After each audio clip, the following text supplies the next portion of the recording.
Welcome back to the Behind the Well show. Roger Abel here with Elias Randall. Elias, we're going to have a fun show today. We're going to talk a little bit about interest rates, all-time market highs, and a little bit of kind of myths and advice that are out there that may do investors more harm than good. We are filming this on the 18th of September. I don't know when it's going to air, but yesterday was kind of a big day.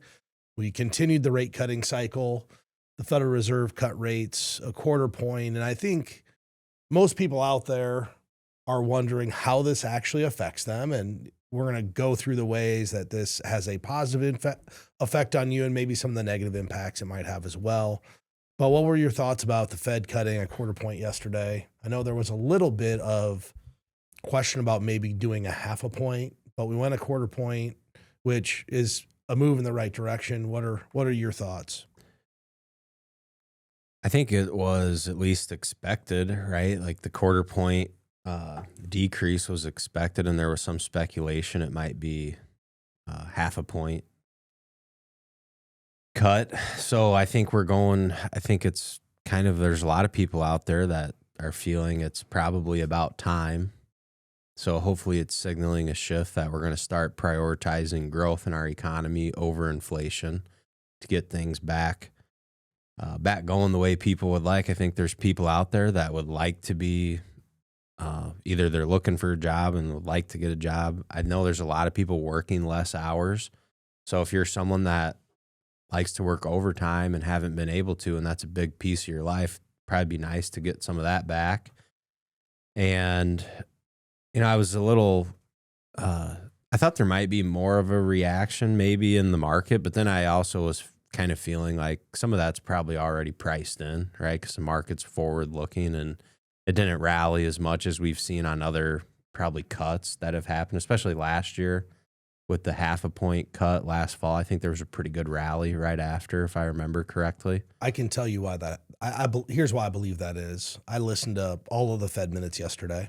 I listened to the after interview, and there was a lot of dissent as to the future path. There were, I believe, 9 Fed governors that didn't want to cut rates, didn't see a path of cutting rates anymore this year.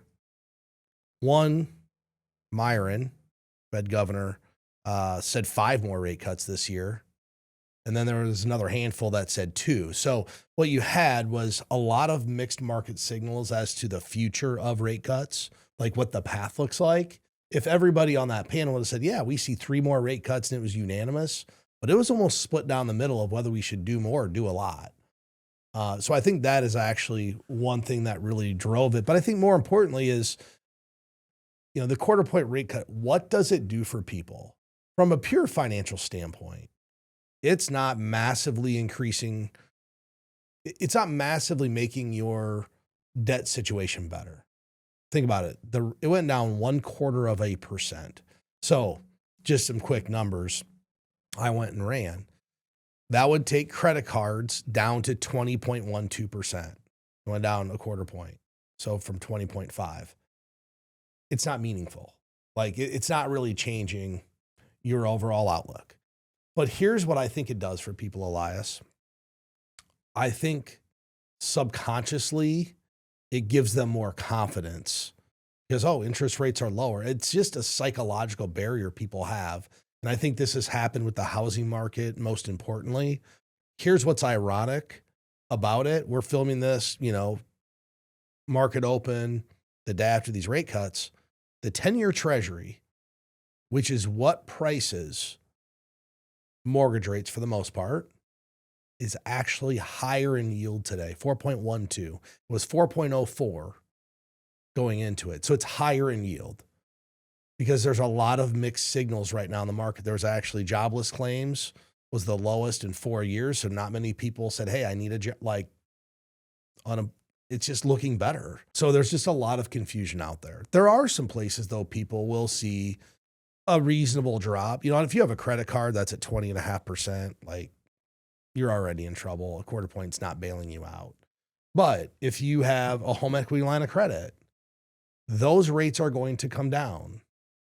auto borrowing rates are going to come down. If you look at lines of credit, they were sitting at about 8.5% was the average rate on September 1st. So those are going to come down in rate. I actually called my commercial banker and I said, what's the rate? Because I like to get a feel from people in banking of what's going to happen. And I called them up and I said, hey, Chris, what are things going to look like with a quarter point cut? He goes, well, your lines of credit are going to come down a little bit. Your equipment cost is going to come down a little bit, but it's not really all that meaningful. Like a quarter point is not the difference between buying something and not buying something. So do you think the upside as far as consumers will be just optimism?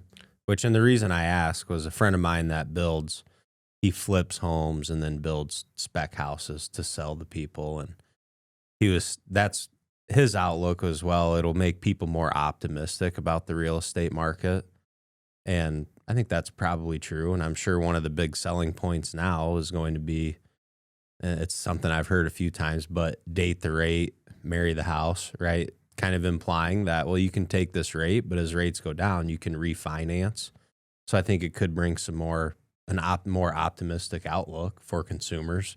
I think it's 100% the benefit of this quarter point cut is optimism and consumer confidence. Yeah. And sentiment does drive a lot of things. It probably drives most things. Right. Because once you get negative, it's momentum. Like there's momentum to the upside where things are going great. People get more and more excited. But there's momentum to the downside too. Once people decide, hey, housing's overpriced, and you get enough of that sentiment, what happens? And housing is actually overpriced then if people believe that. And I think that's where we're at right now, at least in our local market. Because I've been keeping an eye on real estate more closely for the last 6 to 8 months because we're kind of looking to move, and there's a lot of houses the listings are lasting now, and then they're on there, and then there's a price reduction. So I think there is some sort of group think or consensus that there is some of that. There's some overpricing. It's not as much maybe overpricing, but if you put a house on the market, and there's a certain price range because I watch this every day. There's a house a week ago that listed, it was gone the next day. And it wasn't an expensive house, over $1 million, but it was gone the next day. They priced it right. The people that aren't selling, they still think it's 2 years ago and they don't need inspections. They can sell it for wherever they want because people just go buy it. But I think even what you said is still kind of a signal of what I'm talking about, where when priced right, people will jump into that. 100%. Right? People are not jumping at the homes that are viewed as too expensive right now. People are not jumping into those. But okay, that's probably every market. Fair value, don't you typically get fair value for the things you're offering? I also don't think people have FOMO of it right now either.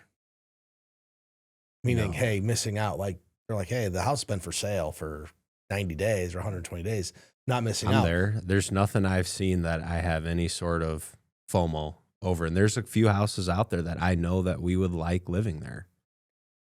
So with that said, the quarter point cut, it's great. It's a sign that inflation's moderating. We're sitting at about 2.9% inflation, which is higher than long run, but historically it's still below historical average inflation.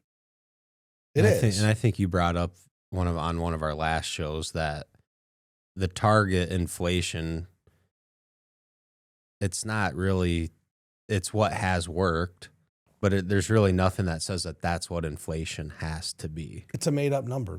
We'd like to have long-term inflation run at about 2%. It's not a mandate. It's a completely made up number.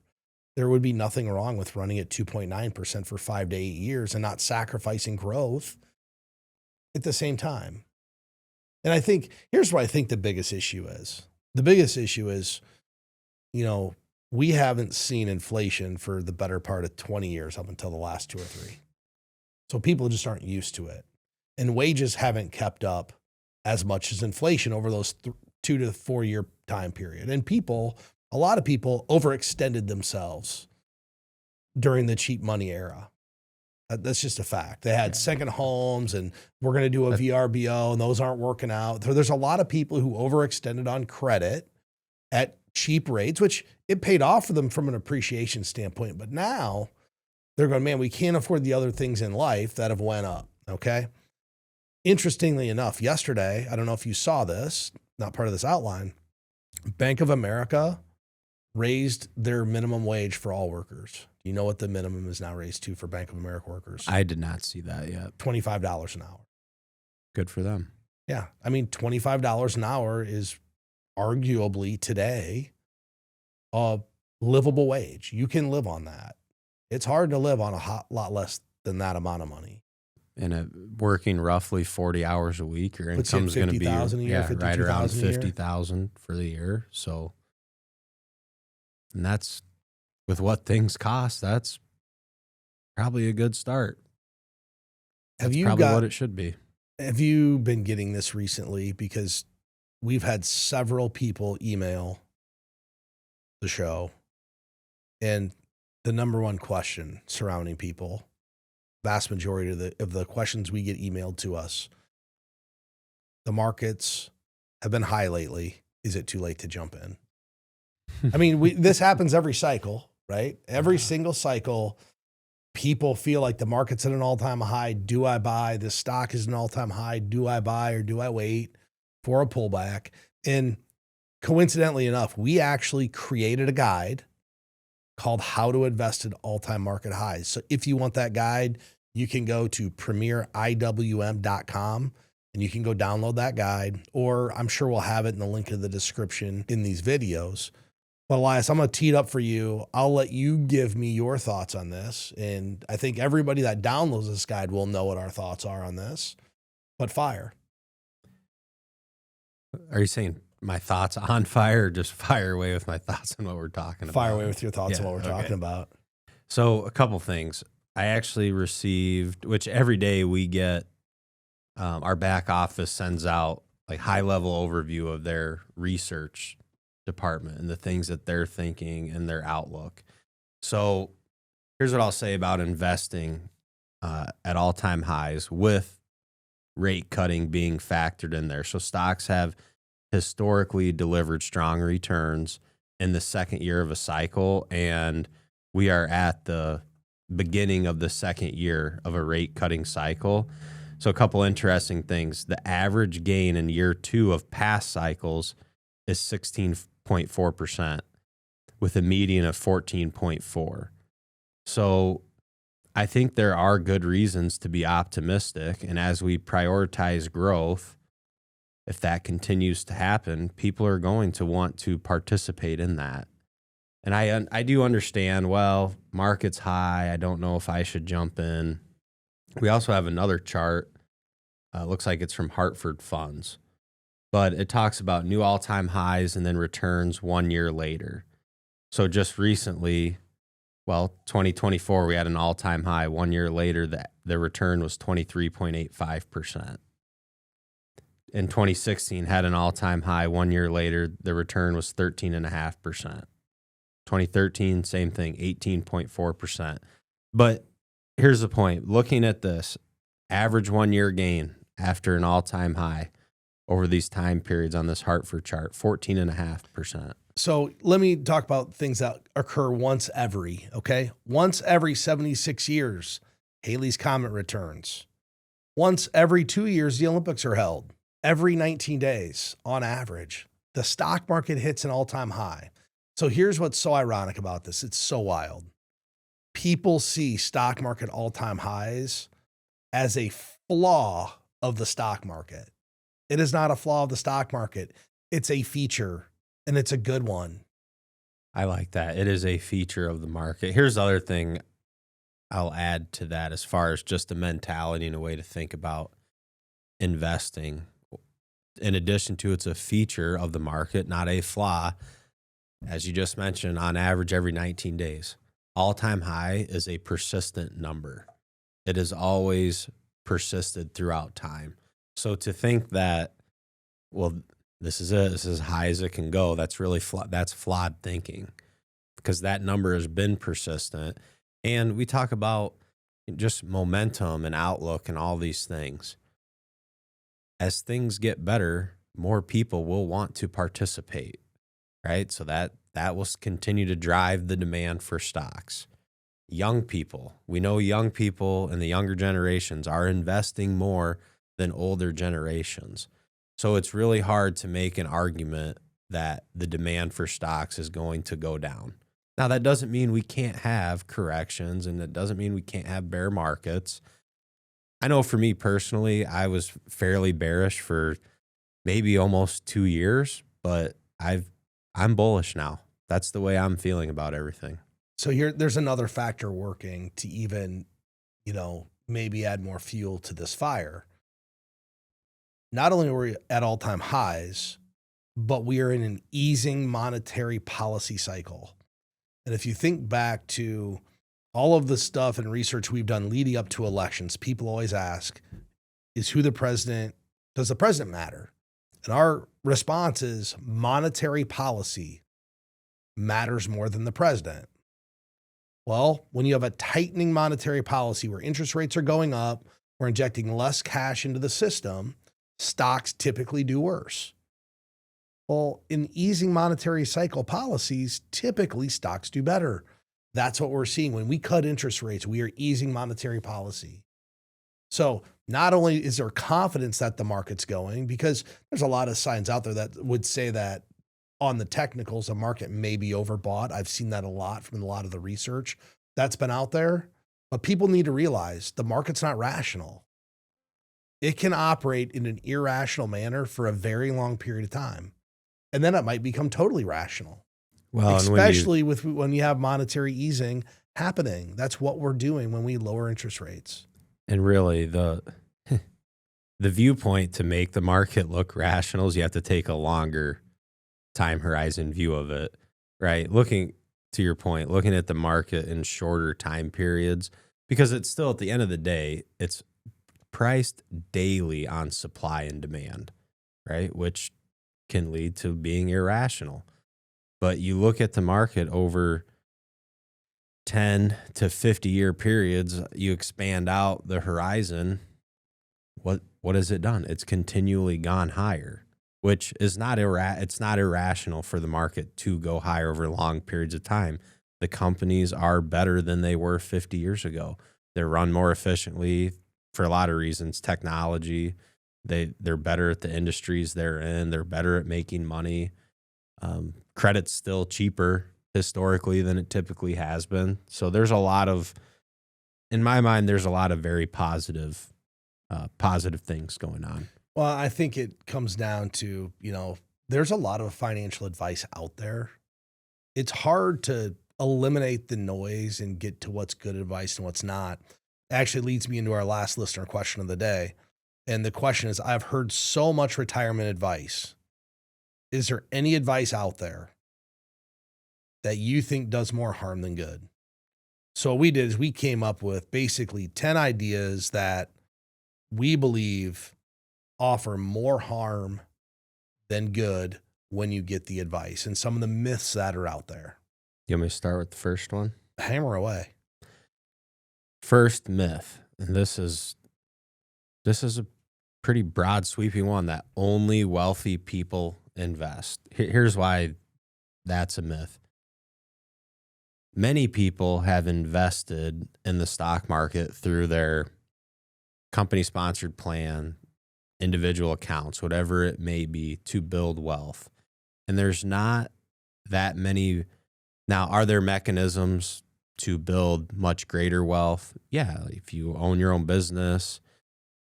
Some people make the argument for real estate, and I can get with those arguments. But to have a vehicle where you put money in and hit the buy button and hold it for a long time, there's not many vehicles that are that easy to participate in to create wealth.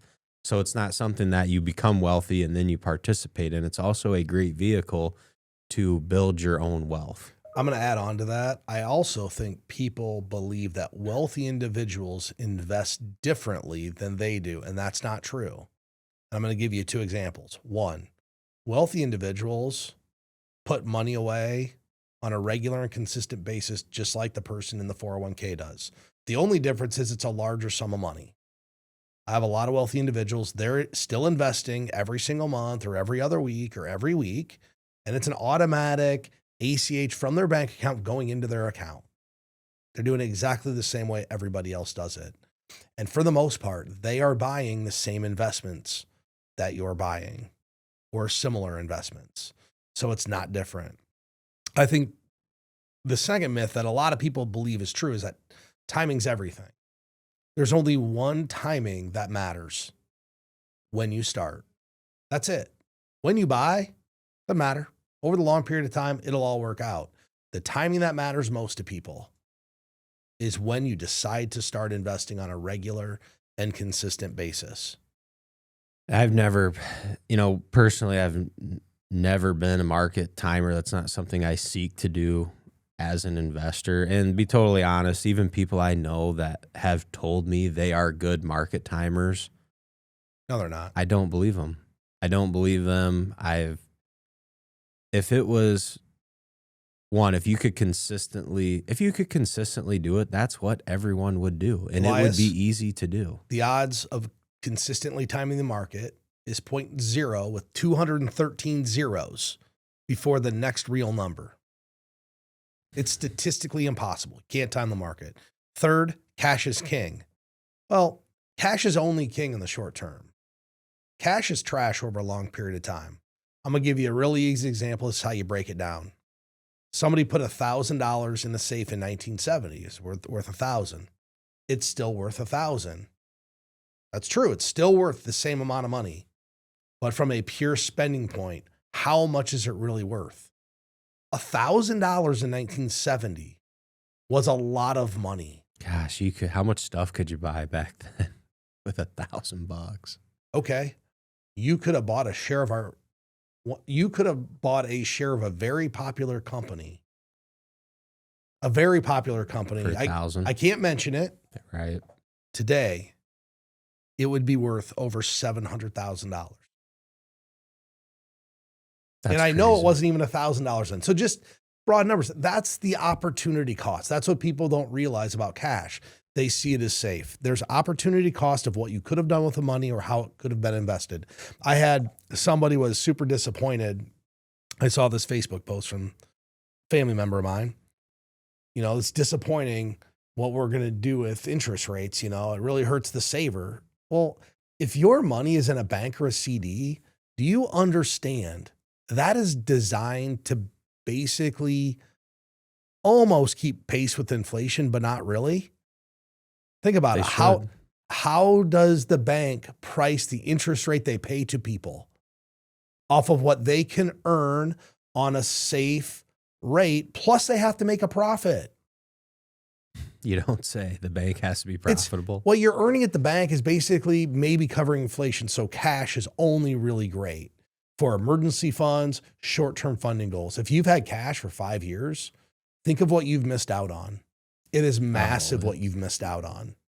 And I think the shift in thinking, so the myth, cash is king. I think wealthy people believe assets are king.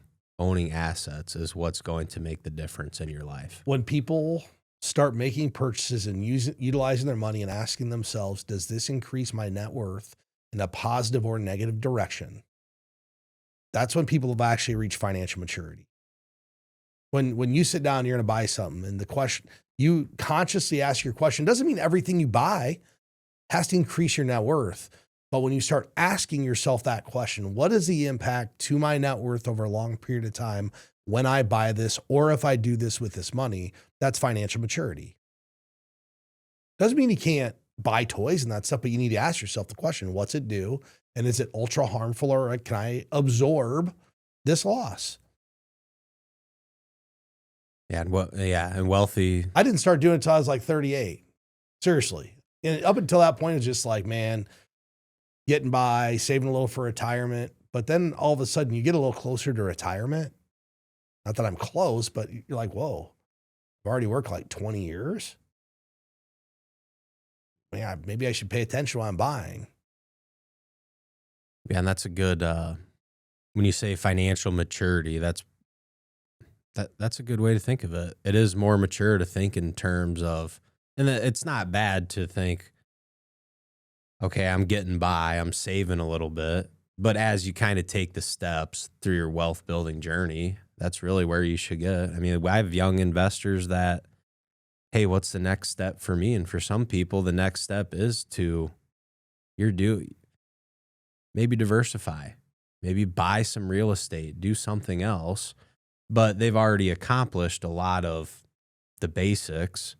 And that's what they're looking at is just how do I increase my overall net worth? Next myth, bonds are always safe. Well, sometimes they're safe. We saw in 2022, bonds go down 14%. So you can explain to me how safe your safe investment was when it went down 14%.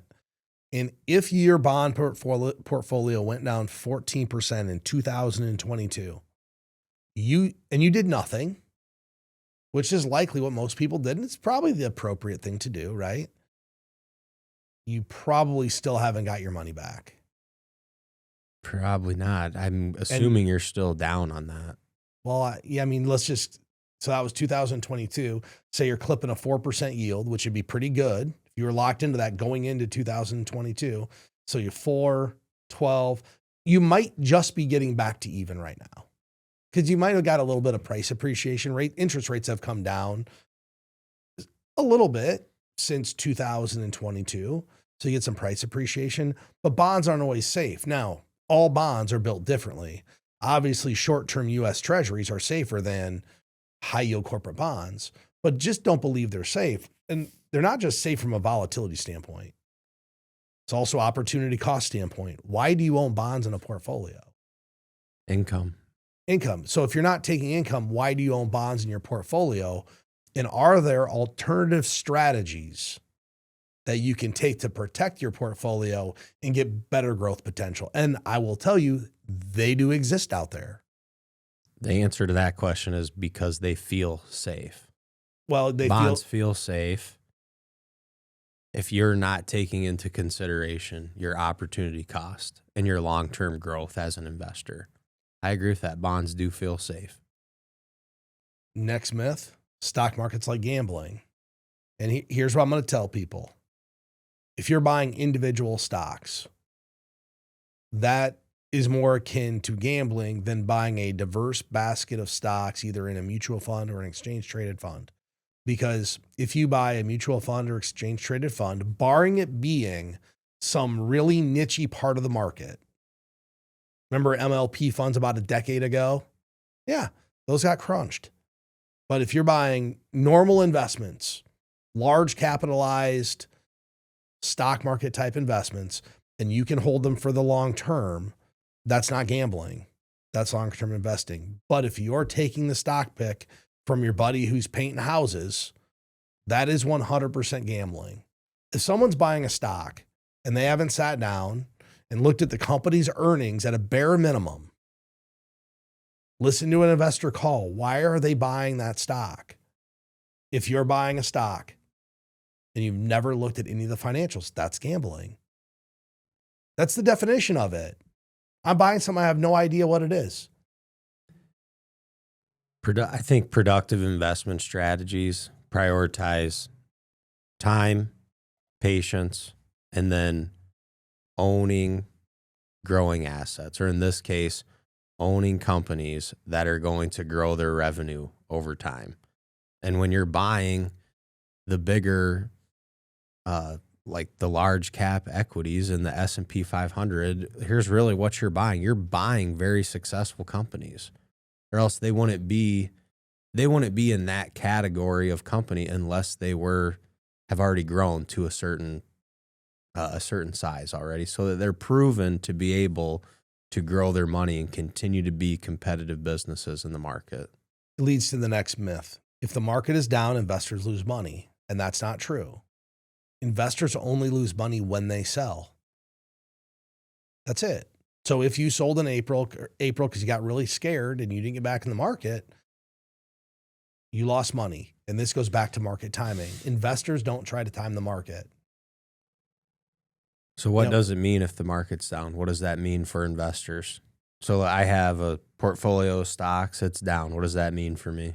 Well, A lot of people at that time, leads into our next myth, believe you should wait to invest until it feels safer. So in April, when the market was down 19.8%, almost a bear market, do you think people thought it was a safe time to invest? At that time, no. No. Everyone was saying it's going to get worse. I The media had was conversations. saying it's going to get worse. Everyone thought it was going to get worse. I had one of my really good customers, friend of mine. I think we should sell, bud. It's going to get worse. I go, how do you know? I just think it's going to get worse. It was literally 2 days later, and this thing took off like a rocket ship, and it hasn't looked back. We didn't sell. I talked him off the ledge, but I think it's going to get worse. You shouldn't think. The appropriate thing to do when it doesn't feel safe, analyze what you have. Do you have anything extra you could do to take advantage of the pullback? You know what I did? I put 100% of my paycheck into my 401k. Did a Roth conversion. Like all this stuff, like if I had extra cash, I invested it. Did that feel safe when you did it? No, but I knew, here's what I asked myself. How does it Elias. feel today? Today, are you looking pretty smart on those moves? I haven't quantified my additional gain, and I don't really care, but I knew I was going to do my 401k over the course of the year. So it just made sense to start putting 100% of my paycheck into my 401k until it was maxed out. I had a little bit of extra cash that I invested. Am I superiorly better off? Did I get wealthy from it? No, but I was going to do these things anyway. So why wouldn't I try to take advantage of it? You were opportunistic. Yeah. And I ask myself this question, in 20 years, what will my future self think about this decision? That's it. That's all you have to ask yourself. In 20 years, you probably won't remember that. No, but if I had to look back and say, hey, what are the good and bad things I did? What are the good and bad things I did? Hey, that good thing is I accelerated contributions. I added a little bit more. Did I put all of my money that I had available into the market? No, because it didn't feel safe. Looking back, do I wish I would have? Yeah, but I can't put all my liquidity just like most people can. So when it doesn't feel safe, find the opportunity of what you can do that doesn't put your financial life in peril. I knew I was going to do all those things anyway. And you did the prudent thing. You didn't take all of your liquidity and go invest it. That's dangerous. Which would not be, that's not a mature thing to do, because what if you need cash for an emergency? You just need money for something. It was still there. Still there. Past performance reveals everything. That's not true. You can look at past performance. We don't think it's predictive of future results, but over the long term, the stock market has shown a propensity to go up. And I think the next myth is really, really a good one. And I think people are trapped in this mindset right now. Real estate always goes up.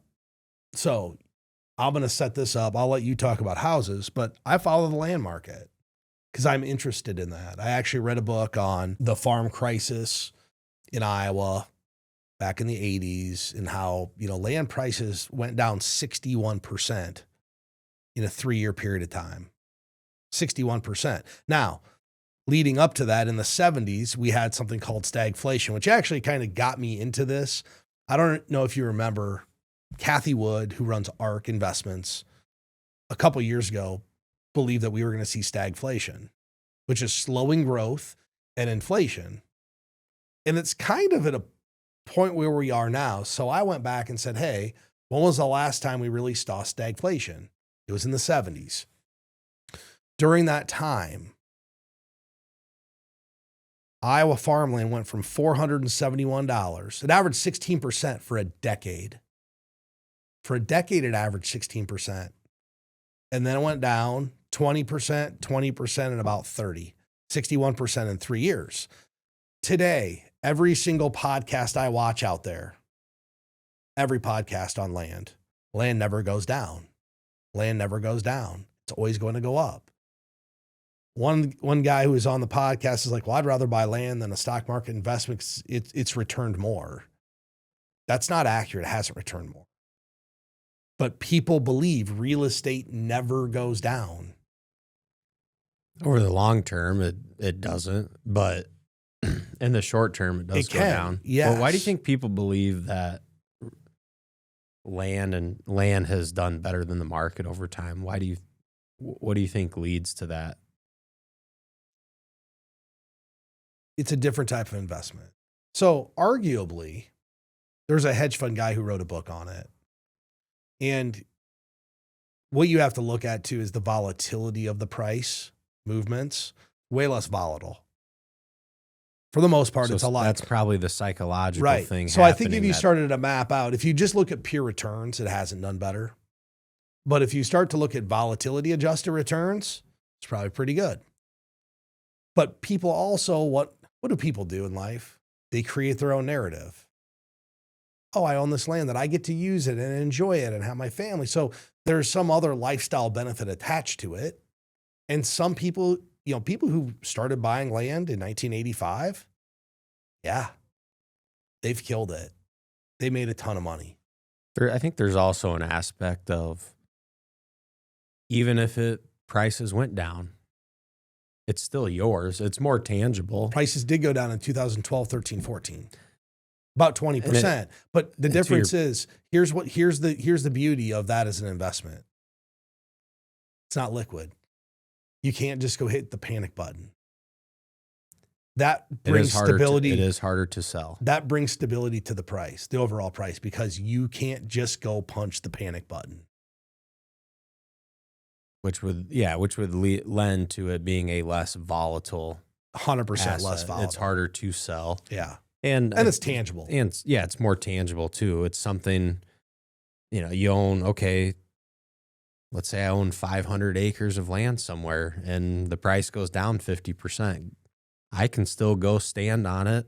I can still go enjoy it. I can do whatever I want. Right. Where your stock portfolio goes down 50%, there's nothing to hold in your hand or to look at. Think about it. The stock portfolio is down 50%. All you have to do is run to the computer, pull up your brokerage account, hit sell, it's over.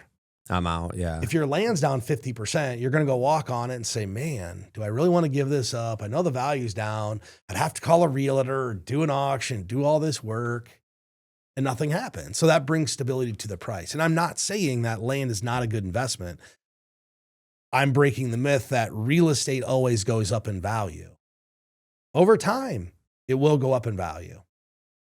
But it's just going to be like the stock market. There's going to be short periods of time where it's down. Look at the housing market in Florida right now. It's gone down significantly, like hasn't 20%. I mean, a lot. There's a lot of people in places like Florida, Austin, the places that saw the biggest run up, COVID, post-COVID, are also the places seeing the biggest drop in actual values of their homes, and they are going down. So the thought that real estate always goes up in value is a misnomer. Over a long period of time, it probably will do okay. Good statistic for people to know. And this is from Redfin. From 1967 to 2024, average home appreciation in the U.S. was 4.27%. Inflation during that period of time was over 3%. So your home basically beat inflation. And we've actually said this for a really long time. Your home is not an investment. If the banker tells you it's a good investment, if your mortgage banker says it's a good investment, the real estate agent says your home is a good investment. No, it's not. It's a nice lifestyle. The only way your physical home becomes an investment if it generates dividends, income, or capital gains that you realize and put in your pocket. That doesn't mean, oh, we sell our house and we made a gain and we buy another house, because people downsize their house when they get older. They don't downsize the value. They don't downsize their lifestyle. There you go. So you're still going to have a nice place. And usually that value it's all about the same. Next myth, success requires beating the market. No, doesn't matter. You could underperform the market 1% a year. If you had a great, it doesn't have to be great, just a regular and consistent savings plan, and the amount that you were saving aligned with your future goals, you'll be successful. Beating the market has no bearing on whether you're going to be successful. Why do you think that's important to people? Because How there's do a you think that benchmark. became a myth? Because it's used as the benchmark? Yeah, it's used. Hey, this is what the stock market's doing. I should do at least that good. All right, here's the reality, guys. To beat the stock market, you can beat the S&P 500 likely. One way to do it. I've told you, you know how to do it. Please More share. risk, more volatility. Compare growth stock funds to the S&P 500. What's done better? Growth. Growth. Why? More risk. More risk, more volatility. That's how you do it. You're not going to likely beat the market in anything more than a very incremental return. Think about it. If the stock market did 12 and you did 13, that's almost 10% better. Like on paper, it's 1%, but the increase from 12 to 13, it's almost 10%. That's a massive outperformance. 1% is not the difference. 1% is not the difference in whether you're going to be successful or not. But here's what you can't have happen. You ready? What can't happen? You can't be 100% in stocks.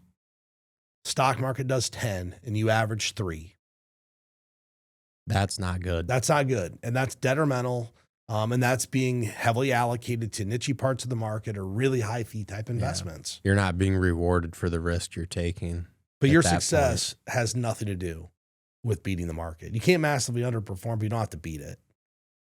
Another thing I've noticed with this beating the market myth, to me, it seems when I do talk to investors that use that type of language, a lot of times it's really weird because people, I want to beat the market, but they also don't want to at least take market risk. Have you ever been in a conversation like that where someone wants, I call it a unicorn investment, where they want virtually no risk and stock market like returns, or to even do better than the market with way less volatility, and in their mind, no risk. That doesn't exist. That's Elias, there's no way to invest your money that way. do you remember the house call we made about 12 years ago? Oh yeah. You remember it. Yeah. So I'll tell the story because I think stories are fun. Elias and I, we were still driving around seeing people, which we would go see someone today. We actually had a good time doing that. We were driving around the Iowa countryside and we went to this home and I walk in and we sit down. They're super nice people. Great people. Very nice. I just said, hey, what has to happen over the next 3 years for you to be happy? And she goes, I want to average 16%. And I just go, you're not serious, right? And she goes, no, I'm dead serious. That's what the stock market's done. I go, well, not over a long period of time. And I think you asked, well, have you been doing this? Didn't you ask her, have you been beating the market? Yeah, I asked her, have you been beating the market? Yeah, and she goes, well, no, but I'm working with this professor and he has this algorithm. And I told her, I'm like, I don't think I can help you. I can't do 16% a year. There's no way I can average that like on a regular and consistent basis. And we walked away, but her expectation was we had to beat the market, not by a little, but by a lot. And she had never done it. Like she's like, no.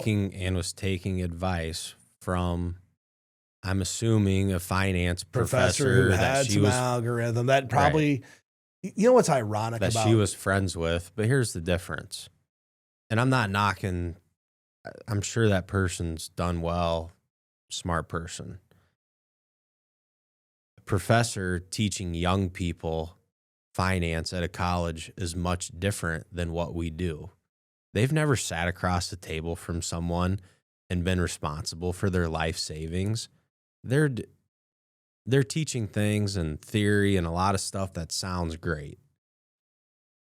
Have someone trust you with their life savings. It's a little bit different game than Elias, teaching finance to 18 to 22-year-olds. I'll just pose this question. If you're a professor, and I'm assuming probably a little more aged, most professors are a little more aged, and you average 16% a year, would you actually be a professor?